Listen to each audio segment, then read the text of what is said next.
sabes, princesita, que al conocer tu imagen juré amarte siempre con todo el corazón,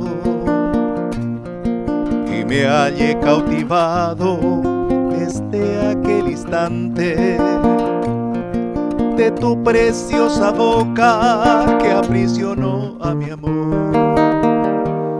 Y son tus ojos negros los faros que sus luces alumbran mi camino, tú también has de saber. Luceros mañaneros con rayos diamantinos que brindan sus fulgores a un bello amanecer. Bella virgencita amada, como quisiera besar esa tu boca de miel que es de un rico fontanar, y ese tu negro lunar que tienes en la mejilla, que es una maravilla, me embelezo al contemplar.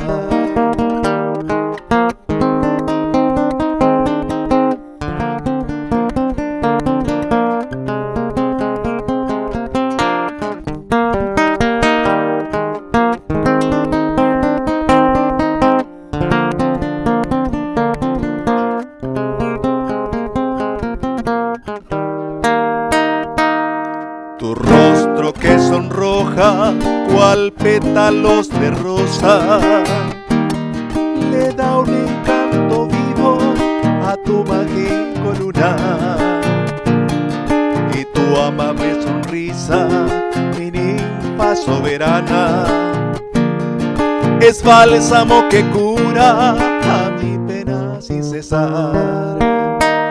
Quiera Dios que mañana de corazón unido guíe nuestro destino con mucha felicidad. Entonces, Josefina, yo he de cantar triunfano mis más bellas estrofas por toda la eternidad. Bella virgencita amada, como quisiera besar esa tu boca de miel que es de un rico fontanar, y ese tu negro lunar que tienes en la mejilla, que es una maravilla, me embelezo al contemplar.